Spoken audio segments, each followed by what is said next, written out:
Well, in this video, we are going to study about the gravitational potential energy, this concept and the problem based on this gravitational potential energy. अब देखिए हमारे पास यदि ये है अर्थ जो हमने अभी तक पढ़ा हुआ है उसका कोई मास m है और उसके बाद यहाँ कोई पॉइंट पार्टिकल है और तो हम देखेंगे कि ग्रेविटेशनल पोटेंशियल एनर्जी क्या होना चाहिए जो हमने ऑलरेडी पढ़ रखा है। यदि दोनों के बीच का डिस्टेंस आर है तो हम ये कह देंगे कि जो हमारे पास ग्रेविटेशनल पोटेंशियल एनर्जी है उसको हम ले सकते हैं minus G, this is mass of earth and this is the mass of the particle, और उन दोनों के बीच का जो डिस्टेंस है उसको नीचे लिख देंगे।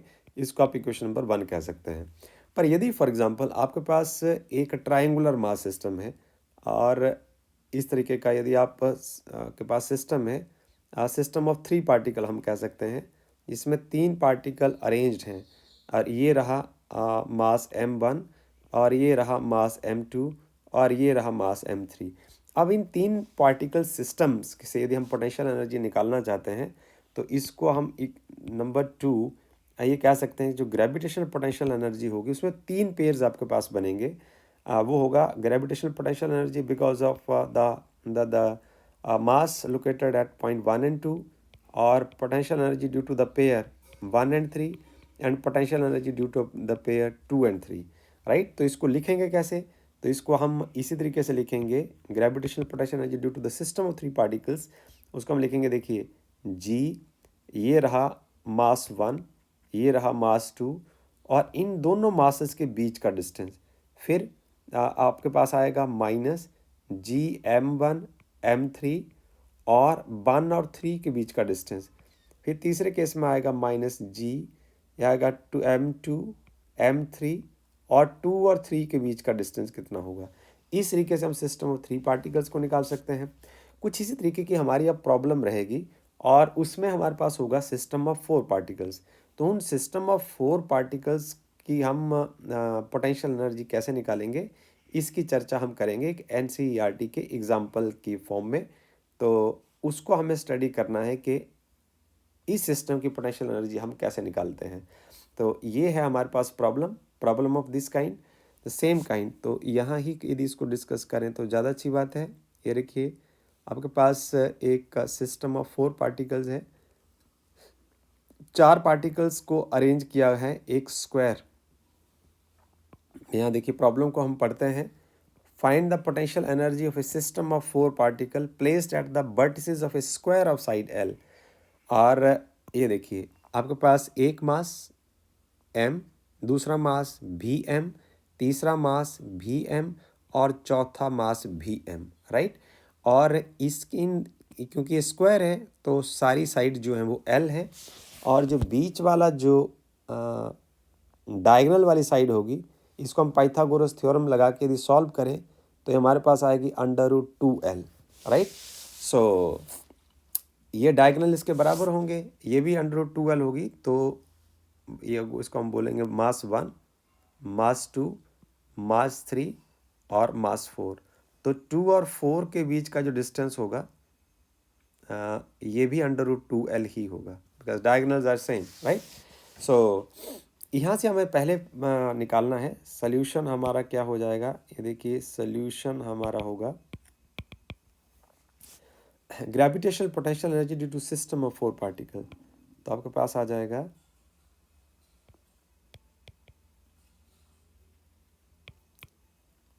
Potential energy due to a system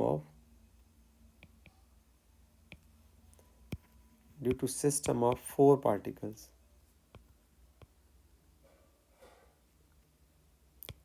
क्या होगी ग्रेविटेशनल पोटेंशियल एनर्जी, वो होगी हमारे पास U12 plus U13 plus U14 plus U23 plus U34 12 13 14 23 24 plus U34, right.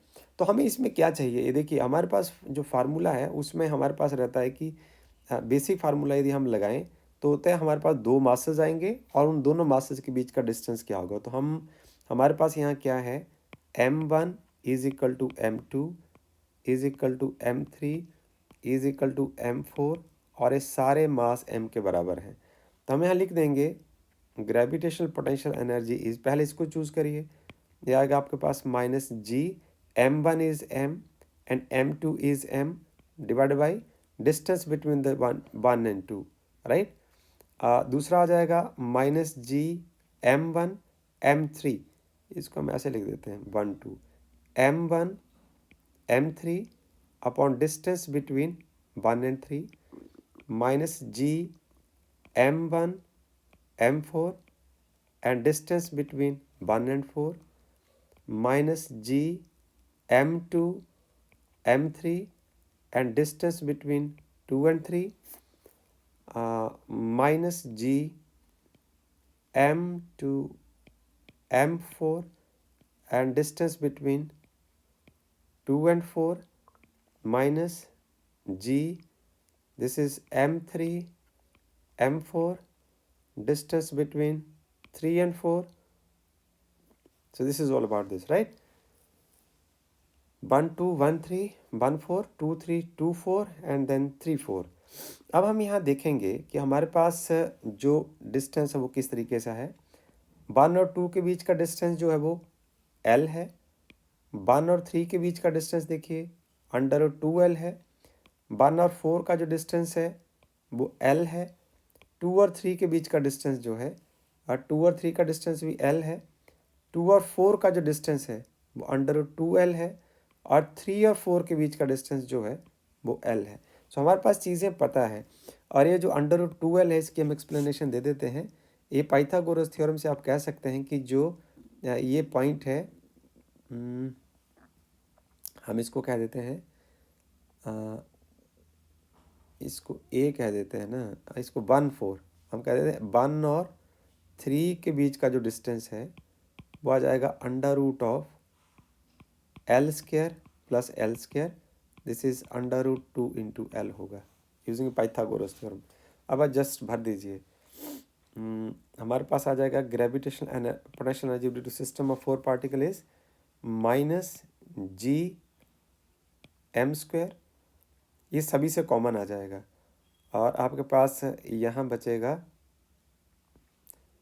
R12, this is 1 by L plus 1 और 3 के बीच का distance 1 upon under root 2L, 1 और 4 के बीच का डिस्टेंस 1 बाई L, 2 और 3 के बीच का distance 1 upon under root 2L, 2 और 4 के बीच का डिस्टेंस 1 बाई L, 3 और 4 के बीच का डिस्टेंस प्लस 1 बाई L, जोड़ दीजिए, this is equal to minus G M square 1 by L 1 by L 1 by L 1 by L, ये आ जाएगा 4 बाई L, और ये आ जाएगा plus 2 upon under root 2L। इसको आप फर्दर कैसे लिख सकते हैं, minus G M square upon L common निकाल लिया, तो यहाँ बचेगा 4 प्लस 2 को हम ले सकते हैं under root 2 into under root 2 upon under root 2, under root 2 से अंडर रूट कैंसिल, आपके पास बच जाएगा gravitational potential energy is minus G M square upon L, we are left with 4 plus under root 2 is 1.41, UG is equal to minus GM square upon L, this is equal to 5.41, multiply कर दीजिए, constant आगे लिखेंगे हम, UG is equal to minus 5.41 and GM square upon L. So this is the final answer of the question. ये देखिए, ये है potential energy to the system of 4 masses. अब इसका दूसरा पार्ट है कि कहा गया कि also obtain the potential energy at the centre of the square. तो ये हमें दूसरा पार्ट करना है। अब इसका हम पहले डायग्राम बनाते हैं, वो सेम डायग्राम रहेगा।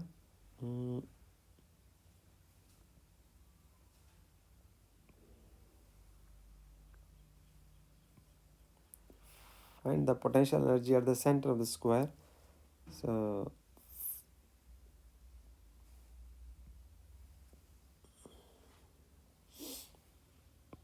now this is what, here is the mass m, here is also the mass m, here is also the mass m, here is also the mass m, और यहाँ एक मास m है.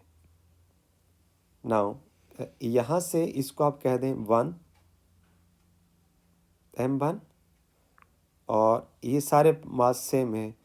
It is located at, इसको m रहने दें, O, और ये point है A, B, C और ये D. तो इसका जो पोटेंशियल एनर्जी कितना होगा, potential energy at the centre of the square, इस पार्ट का सॉल्यूशन होगा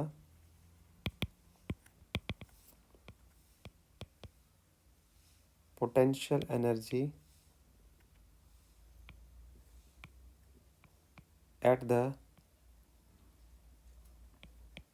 center of the square.